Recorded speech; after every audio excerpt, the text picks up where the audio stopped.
Со просечна плата од 550 евра денеска македонските рудари го слават празникот Пресвета Богородица.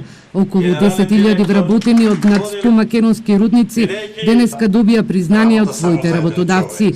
Орхан Ибраимов, вработен во рудникот Бучим, денеска беше дел од прославата 40 години од постоењето на овој единствен рудник за бакар и злато.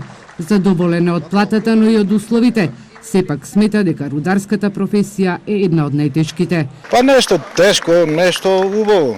Имаш добри колеги. Кога имаш добро? Задоволни сте од платата? Па од прилика што имаме стандарди у Македонија, благодарен сме, да. Премиерот Заев денеска беше во Радовишки Бучим, а председателот Пендаровски во рудникот Саса во Македонска Каменица.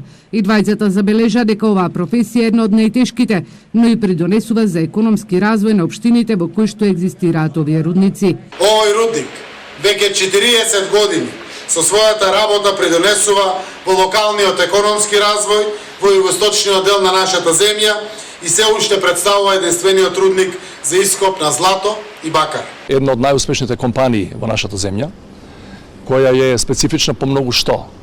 Не само по тоа што е еден од главните двигатели на економскиот развој во целиот овој источен регион на нашата држава, туку и по тоа што во исто време запазува највисоки еколошки стандарди и води исклучителна сметка за своите вработени. Компанијата Саса ги има добиено прва во својата област највисоките сертификати за заштита при работа. Промишти Прадовиш, Македонска Каменица и Крива Паланка денеска го слават најголемиот празник, бидејќи речиси голем дел од жителите се вработени во рудниците за олово, цинк или бакар и злато. Пресвета Богородица е заштитничка на македонските рудари, кои што денеска и покрај тоа што им е празник, работат во јамите.